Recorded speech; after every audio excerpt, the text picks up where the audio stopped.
Hi hello film lovers, welcome to Jigel Raja. ఈరోజు మనం major టాపిక్లకి వెళ్ళడానికి ముందు అంటే రామ్ చరణ్ గారి పెద్ద మూవీకి సంబంధించిన ఒక చిన్న అప్డేట్, అలాగే RC18 సుకుమార్ గారు రామ్ చరణ్ గారి కాంబినేషన్లో వస్తున్న మూవీకి సంబంధించిన ఒక ఇంపార్టెంట్ అప్డేట్, ఇవి రెండు మాట్లాడుకోవడానికి ముందు కొంచెం కాకపోతే కొంచెమన్నా యూట్యూబ్లో కొంచెం బూస్ట్ ఇవ్వండి భయ్యా. చూస్తున్నారు కానీ లైక్ చేయట్లేదు, సబ్స్క్రైబ్ చేయట్లేదు. మీరు కొంచెం మోటివ్ ఇచ్చారనుకోండి చెలరేగిపోవడానికి బాగుంటుంది. కానీ మీరు ఏదో చూస్తున్నాంలే వెళ్తున్నాయిలే అంటే కొంచెం కష్టం కదా. మీరిచ్చే బూస్ట్ని బట్టి ఖచ్చితంగా నేను అప్డేట్ మీద అప్డేట్, రివ్యూస్ మీద రివ్యూస్ దింపుకుంటూ వస్తాను. సో మిస్ అవ్వకుండా ఉండాలి అంటే తప్పకుండా మీరు మన ఛానల్ని సబ్స్క్రైబ్ చేయండి, వీడియో పూర్తిగా చూడండి, ఒక లైక్ ఇవ్వండి, కొంచెం మోటివేషన్ ఇవ్వండి. అస్సలు మోటివేషన్ లేదు తెలుసా, చాలా నిరుత్సాహం వచ్చేస్తుంది. అందుకే ఇంతకుముందు డే బై డే 2-3 అవర్స్కి 1 వీడియో అప్లోడ్ చేసిన రోజులు కూడా ఉన్నాయి. అండ్ ఇప్పుడు 2 డేస్ 3 డేస్ గడిచిపోతున్నాం, మీకు వీడియోస్ రావట్లేదు అంటే మీరు అర్థం చేసుకోవాలి కదా కొంచెమైనా. ఓకే, మన ఛానల్ని సబ్స్క్రైబ్ చేసుకొని సపోర్ట్ చేయండి. అలాగే మన ఇన్స్టాగ్రామ్ కూడా ఉంది, అక్కడ కూడా ఫాలో అయిపోండి. ఓకే, లేట్ చేయకుండా టాపిక్కి వెళ్ళిపోదాం.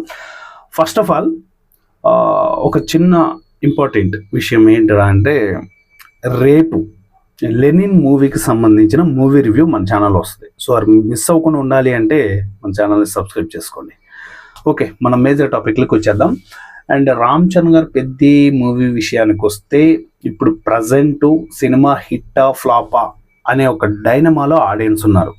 అది ప్రాపర్గా చెప్పాలి అంటే హిట్ సినిమా, కలెక్షన్స్ వైజ్గా చెప్పాలి అంటే అది ఫ్లాప్ సినిమా. అంటే హిట్ సినిమా అంటే ఈ జనరేషన్లో 2026 ఏఐ ఇంత టెక్నాలజీ పెరిగిన రోజుల్లో హ్యాండ్హెల్డ్ మొబైల్ చేతిలో ఉండి రీల్స్ చూసుకునే రోజుల్లో ఉన్నాం మనం. ఈ రోజుల్లో 35 డేస్ ఒక మూవీ ఆడడం అంటే అది మామూలు విషయం కాదు. ఇంకా 10 థియేటర్లో తెలంగాణలో అయితే ఇప్పటికి కూడా ఆడుతూనే ఉంది. అండ్ ఏపీలో కూడా దాదాపు ఒక 30-35 థియేటర్స్లో ఇంకా ఆడుతుంది. ఓటీటీలో వచ్చింది, ఇటు ఓటీటీలో రన్ అవుతుంది, అట్ ఏ టైం థియేటర్లో కూడా రన్ అవుతుంది. ఎందుకు? సినిమా హిట్ కాబట్టి, జనాలకు ఎంతో కొంత నచ్చింది కాబట్టి వెళ్తున్నారు, చూస్తున్నారు. అండ్ కలెక్షన్స్ వైజ్గా అంటే ప్రొడ్యూసర్స్ వైజ్గా మనం మాట్లాడితే సినిమాకి పెట్టిన బడ్జెట్ ఎంత? 350 కోట్లు అని చెప్పారు.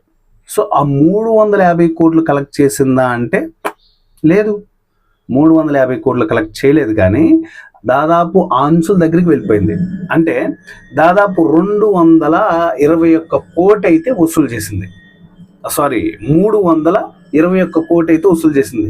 అది కొంచెం తప్పు పలికాను, క్షమించండి. 321 కోటి.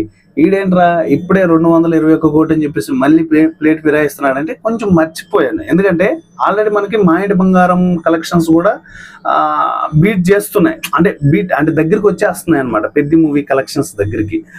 అందులో కొంచెం కిందికి మీదికి అయిపోయాను, క్షమించండి అదొకటి. ఓకే, ఇప్పుడు 321 కోటి వసూలు చేసిన తర్వాత ఇంకెంత బ్యాలెన్స్ ఉంటుంది 350కి?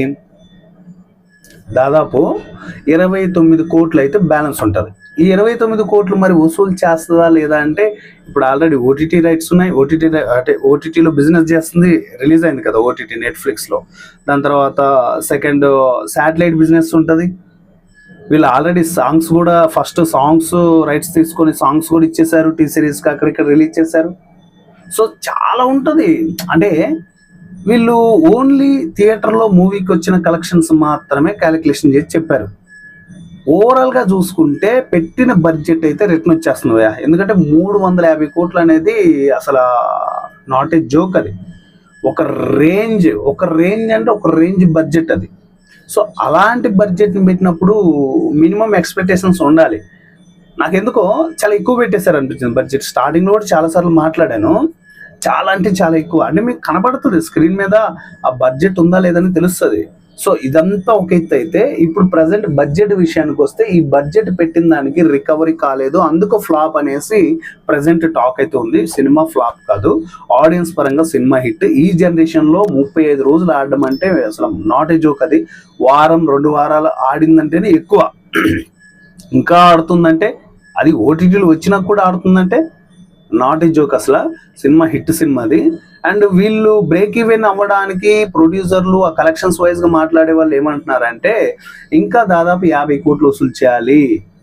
రామ్ చరణ్ గారు బిఫోర్ మూవీస్తో గేమ్ చేంజర్ ఎంత కలెక్ట్ చేసిందండి. దాంతో పోల్చుకుంటే పెద్ద సినిమా చాలా పెద్ద సినిమా కదా, చాలా కలెక్షన్స్ కూడా చాలా హెవీగా రాబట్టింది కదా. సో ఏదేమైనా పెద్ద సినిమా హిట్ టాక్తో రన్ అవుతుంది, పెద్ద సినిమా హిట్. ఓకే, ఇప్పుడు సెకండ్ పాయింట్ RC18. సో ఈ మూవీకి సంబంధించి చాలా పెద్ద రూమర్స్ అనొచ్చు, ఫేక్ న్యూస్ అనొచ్చు, లేదా అఫీషియల్ అప్డేట్ అనొచ్చు, రకరకాలుగా బయటకు వస్తూ ఉన్నాయి. సారీ, RC17 కాదు, 18, RC18కి మన సుకుమార్ గారు అండ్ రామ్ చరణ్ గారు సెకండ్ మూవీ అనమాట. ఫస్ట్ రంగస్థలం చేశారు. ఆ రంగస్థలం కూడా ఏంటి, ఒక పల్లెటూరు బ్యాక్డ్రాప్ లో, మేబీ అది ఒక ఏపీకి సంబంధించిన ఒక జోనర్ మూవీ అది. అండ్ ఇప్పుడు ప్రజెంట్ రామ్ చరణ్ గారు సుకుమార్ గారు చేసేది ప్రాపర్గా తెలంగాణ రూటెడ్ డ్రామా అనేసి ఒక అప్డేట్ అయితే బయటకు వచ్చింది. అంటే చిన్న సినిమాల దగ్గర నుంచి ఇప్పుడు పాన్ ఇండియా సినిమాలు కూడా తెలంగాణ అంటే ఆ బ్యాక్డ్రాప్ లో ఆ యాస, ఇక్కడ కల్చర్, ఇవన్నీ కూడా వాళ్ళు ఎక్స్ప్లోర్ చేయడానికి బాగా ట్రై చేస్తున్నారు. పాన్ ఇండియా మూవీ రేంజ్లో బలగం మూవీ, ఇవన్నీ కొన్ని చిన్న సినిమాలు ఇప్పుడు వస్తున్నాయి. ఇడుపు కాగితం కానీ చాలా వచ్చాయండి, ఇంకా చాలా సినిమాలు వచ్చాయి. ఓటీటీలో అయితే కుప్పలు తెప్పలుగా వచ్చేసాయి. సో ఇవన్నీ కూడా చిన్న సినిమాలు ఓటీటీకి. అండ్ మన ఇండియాలో కూడా కొన్ని రాష్ట్రాలకే పరిమితమైన మూవీస్ ఇవి. ఇప్పుడు పాన్ ఇండియా మూవీస్గా ఎక్స్ప్లోర్ చేయడానికి అండ్ సుకుమార్ గారు పక్క తెలంగాణ రూటెడ్ డ్రామాతో మన ముందుకు రాబోతున్నారు అనేసి ఒక అప్డేట్ అయితే ఉంది. బట్ ఇది చాలా మంది ఏంటంటే అది అఫీషియల్గా వచ్చిన అప్డేట్ కాదు, రూమర్ అనేసి చెప్తున్నారు.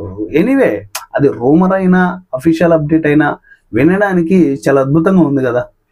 వినడానికి ఏదో కొత్త మ్యాజిక్ చేస్తారు వీళ్ళిద్దరు కలిసి అని అలా అయితే అనిపిస్తుంది కదా. సో ఖచ్చితంగా సుకుమార్ గారు అయితే మాత్రం ఏదో ఆయన స్టోరీ అయితే ఎక్కడ డీలే చేయరు, ఆయన కొడితే చాలా గట్టిగా కొడతారు. ఎందుకంటే ఆల్రెడీ మనం పుష్ప 1, పుష్ప 2తో కూడా చూసాం. సో పక్క నెల్లూరు, చిత్తూరు ఆ యాస పెట్టేసి అసలు ఇరగ్గొట్టేశారు పుష్పలో. సో ఇప్పుడు మళ్ళీ RC18తో తెలంగాణ యాసతో వస్తున్నాడు అంటే ఆ ఎగ్జైట్ వేరేలా ఉంది భయ. అండ్ రామ్ చరణ్ గారు ఈ క్యారెక్టర్ని ఎలా చేస్తారో చూడాలనే క్యూరియాసిటీ ఎక్కువ అవుతుంది. మనం రంగస్థలంలో చూసాం, అండ్ పక్క పెద్దిలో ఏపీ సైడ్ అంటే తూర్పు గోదావరికి సంబంధించిన యాస కదా అది. సో అలాంటి క్యారెక్టర్ చేసిన రామ్ చరణ్ గారు మరి ఈ మూవీలో ఎలా మెప్పిస్తారు, ఆయన బాడీ లాంగ్వేజ్ కానీ ఆయన డైలాగ్ డెలివరీ కానీ ఎలా ఉంటాయి, సుకుమార్ గారు మరి దాన్ని ఎలా డీల్ చేస్తారనే క్యూరియాసిటీ అయితే ఎక్కువగా ఉంది. ఏదేమైనా తెలంగాణ యాసలో ఇక్కడ కల్చర్ని పరిచయం చేసేలాగా ఒక పాన్ ఇండియా రేంజ్ మూవీ వస్తుందంటే నేనైతే ఈ మూవీ కోసం ఈగర్లీ వెయిటింగ్, ఫుల్ సపోర్టెడ్ అబ్బా. ఎందుకంటే ఏదేమైనా ఏ యాస అయినా ఏ భాష అయినా కొద్ది కొత్తగా ట్రై చేస్తున్నారు. అండ్ మన కల్చర్ను కూడా కొన్ని రాష్ట్రాలకి కొన్ని దేశాలకు తెలిసేలా చేస్తున్నారు అంటే నేనైతే ఈగర్లీ వెయిటింగ్ మూవీ కోసం. సో 2080లో మూవీ రాబోతుంది, అంటే సారీ 80 కాదు 18, 2016, 2026, 2027, 2008 ఆ టైంలో మూవీ అయితే రాబోతుంది అనేసి టాక్ అయితే ఉంది. మేబీ మూవీ చాలా పెద్ద బడ్జెట్ తోటి, అంటే దాదాపు 800 నుంచి 1000 కోట్ల బడ్జెట్ అంటున్నారు సినిమా కూడా. సో కొద్దిగా త్వరగా వస్తే బాగుంటుందని నా అభిప్రాయం. సో చూద్దాం రామ్ చరణ్ గారు అండ్ సుకుమార్ గారు ఎలాంటి మ్యాజిక్ చేస్తారో RC18తో. సో ఇది గైస్ ఇవాళ మూవీ అప్డేట్. సో ఎలా అనిపించింది కింద కామెంట్లో తెలియచేయండి. చెప్పాను కదా, కొంచెం బూస్ట్ ఇచ్చి కొంచెం సపోర్ట్ ఇవ్వండి. ఆ బూస్ట్ ఎలా ఉండాలి అంటే ఎరగ కొట్టేసేయాలి వీడియోస్తో నేను. సో ఖచ్చితంగా మన ఛానల్ని సబ్స్క్రైబ్ చేసుకుని ఫాలో అయిపోండి. నెక్స్ట్ వీడియోలో మళ్ళీ కలుసుకుందాం. Thank you.